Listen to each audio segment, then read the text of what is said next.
ప్రతి నరుని ప్రతి మనుషుడు కన్నీటిని తుడుచుటకు నేను వచ్చానని దేవుడు ఇక్కడ మనతో చెప్తా ఉన్నాడు. ఆయన సన్నిధి అనుభవం మనకున్నప్పుడు ఆయన మన కన్నీటిని తుడిచివేస్తాడు. యెహెజ్కేలు గ్రంథం 21:1-2 చదవండి. యెహెజ్కేలు 20. అప్పుడు యెహోవా వాక్కు నాకు ప్రత్యక్షమై ఇలాగు సెలవిచ్చెను. చూడండి, దేవుని వాక్కు మనకు ప్రత్యక్షమై ఇలాగు సెలవిస్తుంది. నరపుత్రుడా చూడండి ఏమన్నాడు, నరపుత్రుడా యెరూషలేము తట్టు నీ ముఖము తిప్పుము, పరిశుద్ధ స్థలమును బట్టి ఇశ్రాయేలీయుల దేశమును బట్టి ప్రవచించిట్లను. యెహోవా సెలవిచ్చినదేమనగా నేను నీకు విరోధినైతిని. దేవుడు మనకి విరోధైపోయాడు. ఎందుకు? మన పాపాలను బట్టి, మన శాపాలను బట్టి, మన జీవితాలను బట్టి దేవుడు మనకి విరోధైపోయాడా?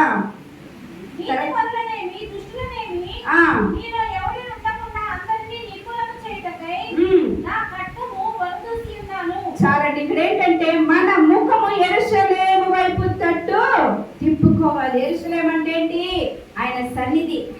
యెరూషలేము అంటే మనం బ్రతికే స్థలము, మనకు జీవం ఇచ్చే స్థలము. యెరూషలేము అనగా ఆయన పరిశుద్ధ సన్నిధి, ఆయన ప్రార్థన మందిరం, ఆయన ఉండే నివసించే ఆలయం యెరూషలేము. అయితే యెరూషలేము వైపు మనము, యెరూషలేము తట్టు మన ముఖమును తిప్పి ప్రార్థన చేయాలి. అంటే ఆయన సన్నిధిలో విలపించాలి, ఆయన సన్నిధిలో రోధించాలి. ఆయన సన్నిధిలో మనం కనిపెట్టుకొని చూచినప్పుడంట దేవుడు మనకి సహాయం చేస్తారని వాగ్దానం చేస్తా ఉన్నాడు. అలాగే చూసినట్లయితే రెండవదిగా యెషయా గ్రంథం 38:1-2 చదవండి. యెషయా గ్రంథము 38:1-2.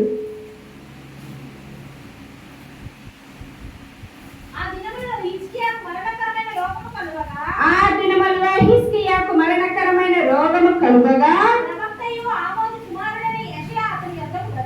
ప్రవక్త అయిన ఆమోజు కుమారుడు యెషయా ప్రవక్త ఆయన యొద్దకు వచ్చి, నీవు మరణమవుచున్నావు, బ్రతుకవు గనుక నీవు నీ ఇల్లు చక్కబెట్టుకొనమని యెహోవా సెలవిచ్చుచున్నాడని చెప్పగా, చూసినట్లయితే యెషయా ప్రవక్త ఏం చేస్తాడంటే హిజ్కియా దగ్గరికి వచ్చి, తండ్రి అయిన దేవుడు చెప్తాడు, నువ్వు వెళ్ళి హిజ్కియా దగ్గరికి వెళ్ళి మరణకరమైన రోగం వచ్చిందని నీవు చెప్పినప్పుడు ఆయన విని ఆయన పాపాలు ఒప్పుకుంటే ఆయనకు ఆయుష్ను పొడిగిస్తాను.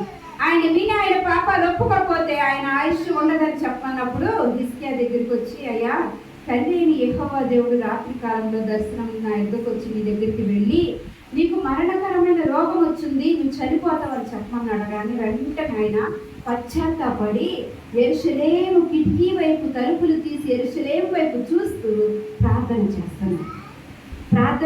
మరలా యెషయా ప్రవక్త దగ్గరికి దేవుడు ఏం చెప్తున్నాడు, నీవు చెప్పుకొచ్చిన మాట హిజ్కియా విని నా వైపు చూసి ఆయన పశ్చాత్తాపడి ఆయన పాపాలను ఒప్పుకొని ఆయన ప్రార్థన చేస్తున్నాడు కాబట్టి ఆయనకు మరలా 15 సంవత్సరాల ఆయుష్ నేను పొడిగిస్తానని చెప్పాడు. చెప్పినప్పుడు వెంటనే ఇంకా ఆయన మరలా వచ్చి, నీ ప్రార్థన దేవుడు విన్నాడు, నీకు సహాయం చేస్తాడు, నీకు ఆయుష్ను 15 సంవత్సరాలు పొడిగిస్తున్నాడు దేవుడు అని చెప్పి ఎంత సంతోషం చెప్పండి. ఇక్కడ చూసినట్లయితే ఆయన ఏం చేశాడు, ప్రార్థన అనుభవం మనకు ఉండాలి. ప్రార్థన అనుభవం, సన్నిధిలో చేరి స్తుతించడం మొదటి కావాలి. తర్వాత ప్రార్థించే అనుభవం మనకున్నప్పుడు దేవుడు మన ఆయుష్ను, మనకు ఆరోగ్యాన్ని ఇస్తారని ఇక్కడ చెప్తా ఉన్నారు.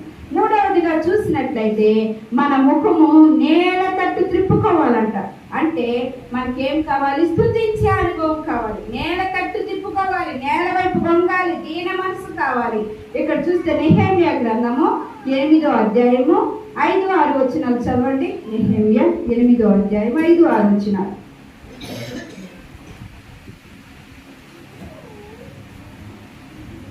నన్ను నీలా ప్రేమించేదా ఎవరు లేరయ్యా, నిజ ప్రేమకు అర్థం ఉంటే అది నువ్వే యేసయ్యా.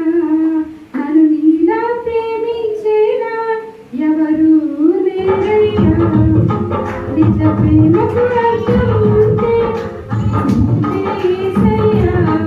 నన్ను నిత్యం చూస్తుంటావు, పలుకరిస్తూ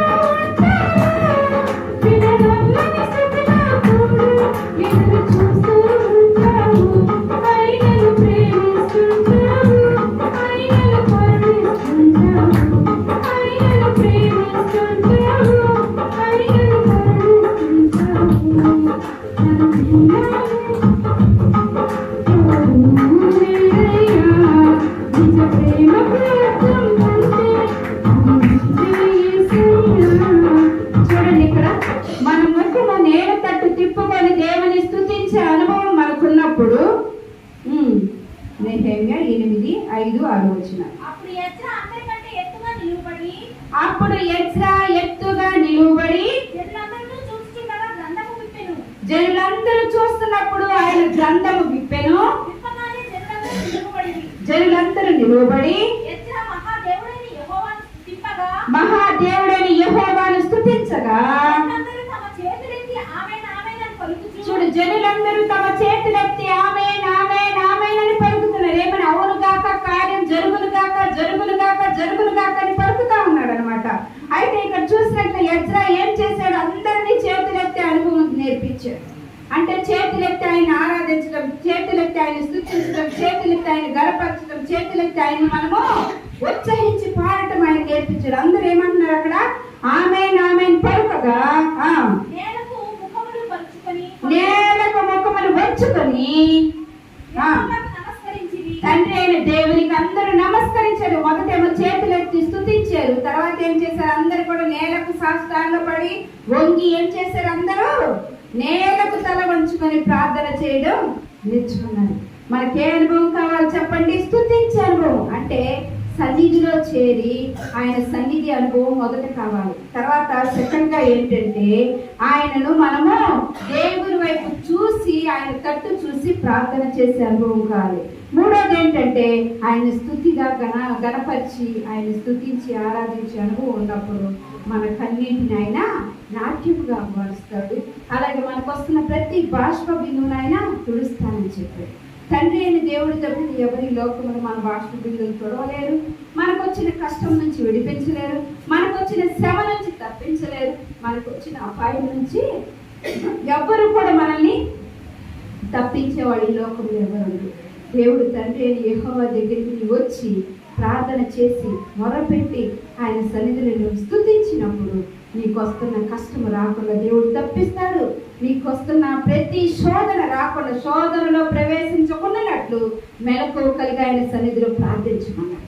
శోధన వచ్చే వరకు మనకి ప్రార్థన లేదు, శోధన వచ్చే వరకు మనం విజ్ఞాపన చేయలేం, శోధనలో ప్రవేశించే వరకు మనం ఏమి చేయలేం. ఎప్పుడైతే శోధనలో పడ్డ తర్వాత అప్పుడు వస్తాడు దేవుడు. గుర్తురాడా, బలహీనత వచ్చి మంచం మీద పడినప్పుడు, అయ్యా ముందు నాకు కార్యం జరగట్లేదయ్యా, డాక్టర్ నన్ను బాగా చేయలేకపోతున్నాడు, అప్పుడు వస్తాడు దేవుడు. అయ్యా నీవు తప్పితే నాకు ఎవరు లేదు అనుకుంటాయి.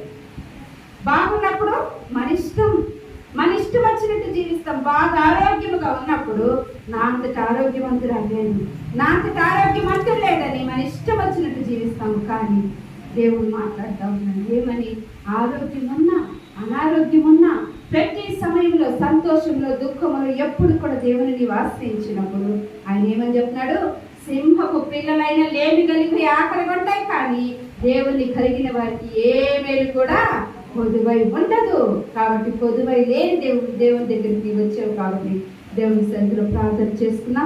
దేవుడు ఇచ్చిన వాక్యాన్ని దీవించినగాక ప్రార్థన చేసుకున్నా. పరిశుద్ధుడ గొప్ప దేవ, మీ నామమునకు వందనాలు, స్తుతులు ప్రభువా. అయ్యా నిజముగా ప్రభువా నాయన, అయ్యా మేము నాయన యెరూషలేము వైపు చూస్తూ నాయన మీ సన్నిధిలో ప్రార్థించే మనసు మాలో లేదు ప్రభువా. అయ్యా స్తుతి యాగం చేసేవారుగా లేవు ప్రభువా. అయ్యా కష్టం వచ్చినప్పుడు నా దేవుడు అని పరిగెత్తుతాం ప్రభువా. అయ్యా దేవా కష్టం లేనప్పుడు దేవుని దగ్గరికి రాలేని స్వభావం ప్రభువా. అయ్యా ఎంతవరకు మీరు మమ్మల్ని క్షమిస్తారు ప్రభువా? ఎంత కాలమునైనా తండ్రి మీరు ప్రభువా మమ్మల్ని ఆదరిస్తూనే ఉన్నారు కదా. అయ్యా మా దగ్గరికి వచ్చి మా కన్నీరు తుడిచి నాయన తండ్రి మా నిట్టూర్పును నాట్యముగా మార్చేదేవుడు. నిజముగా మీ అంతకు వచ్చిన వారిని ఎంత మాత్రం నీవు త్రోసివేసే దేవుడు కాదు కదా. అయ్యా నాయన నీ ప్రేమ ఎంతో గొప్పది, అపారమైన ప్రేమ, వాడబారని ప్రేమ ప్రభు, శాశ్వతమైన ప్రేమ కొరకు నాయన మేము మొరుపెట్టలేకపోతున్నాము నాయన. దేవా మా కన్నీటిని ప్రభు అయ్యా దేవా తుడిచి నాట్యముగా మారుస్తానన్నా. అయ్యా దేవ కన్నీరు తుడిచి మా బాష్ప బిందువులన్నిటినీ తుడిచి వేస్తానన్నారు ప్రభు. దేవా మమ్మల్ని విడువని విమోచకుడు ప్రభు నాయన. అయ్యా దేవా నాయన తండ్రి మీరు మాతో ఉన్నప్పుడు నాయన అయ్యా మాకు నాయన ఎంతో నిరీక్షణ ప్రభు. అయ్యా మాకు ప్రభు ఎంతో నాయన నెమ్మది కలిగింది ప్రభు. యెహోవాను ఆశ్రయించి వారికి ఏ మేలు కుదువై ఉండదని చెప్పారు.